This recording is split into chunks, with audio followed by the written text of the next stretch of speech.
Hi everybody, I'm here to announce something exciting for Electroneum in terms of our future growth and our ability to do some of these deals that we've been all waiting for. We are launching on Monday, which is the 10th of September. We are launching a soft launch of something called KYC. So KYC stands for Know Your Customer. We are a hybrid between a fintech company and a cryptocurrency. Now, cryptocurrencies tend to be anonymous. Fintech is not. It embraces KYC, and we're going to have to go down this route to enable us to get these big markets that we're talking about. So let me explain why. We did a whole bunch of MOUs at the beginning of the year. There was a lot of excitement. We got some brands that we weren't expecting to be able to open the doors to. We got mobile operators that we weren't expecting to be able to open the doors to. And actually, people are quite receptive to the idea of this digital payment solution. So people have been really receptive to Electroneum. But what happens is, we've got in the door, we start moving forwards, and then zunk, the door gets shut by the lawyers at the last possible minute. Now, the lawyers don't like the anonymity part of cryptocurrency. So trying to get over that line to actually roll out and actually push forwards with the number of users we've got access to already under agreement is impossible without us embracing KYC. Now, it doesn't affect the majority of our users. The majority of our users fall into the tier where all you've got to do is provide your name. We don't need you to provide any identification, just need to add a name to the system. Then there's a second tier of anybody who has a balance of over 50 euros of ETN, and a third or second tier, first tier, second tier, it's got another tier that enables us to ask for a little bit more information for anybody who's got more than 3,333 euros of ETN in their balance. They sound like quite strange numbers, but we're falling under something called the EU 5th directive. This is what we've got to adhere to. And those numbers actually say 10,000 euros within 3 months and 150 euros within 3 months. So we've broken those down into a monthly figure because it's much easier for us to work with than it is to try and do it on a quarter.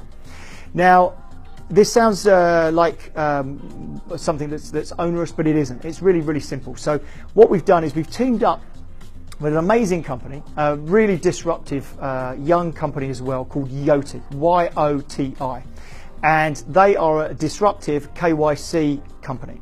So what they have done, very cleverly I might add, is that they've created an app that takes a selfie of your face, and it uses that face information, and it asks you to say a few words, and it uses that voice print to create a unique Yoti.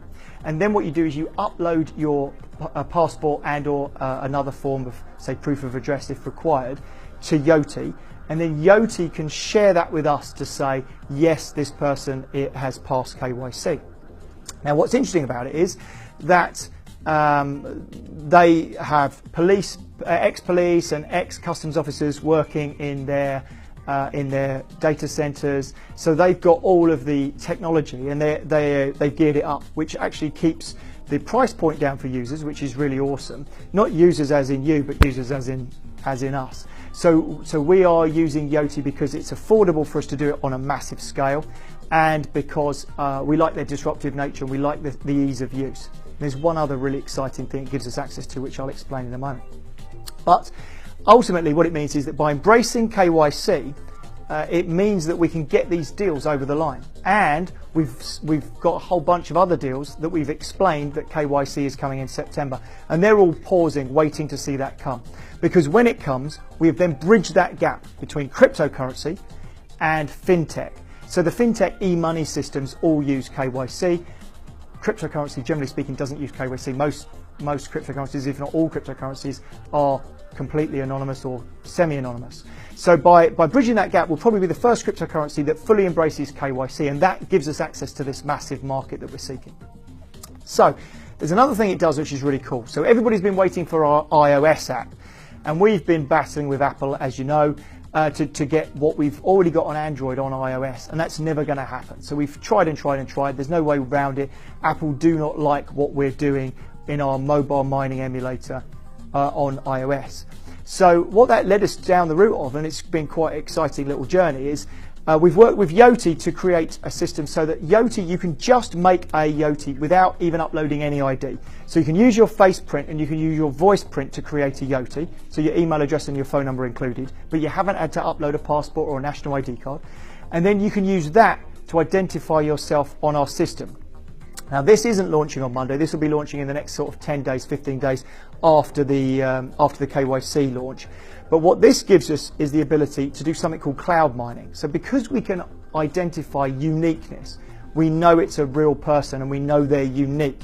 It means that we can do their mining for them. So we can mine on the cloud. So effectively what we're doing is we're dropping out a little bit of cryptocurrency for them, but because our target audience for viral growth is in the financial developing world, so those guys mostly don't have access to the internet 24/7.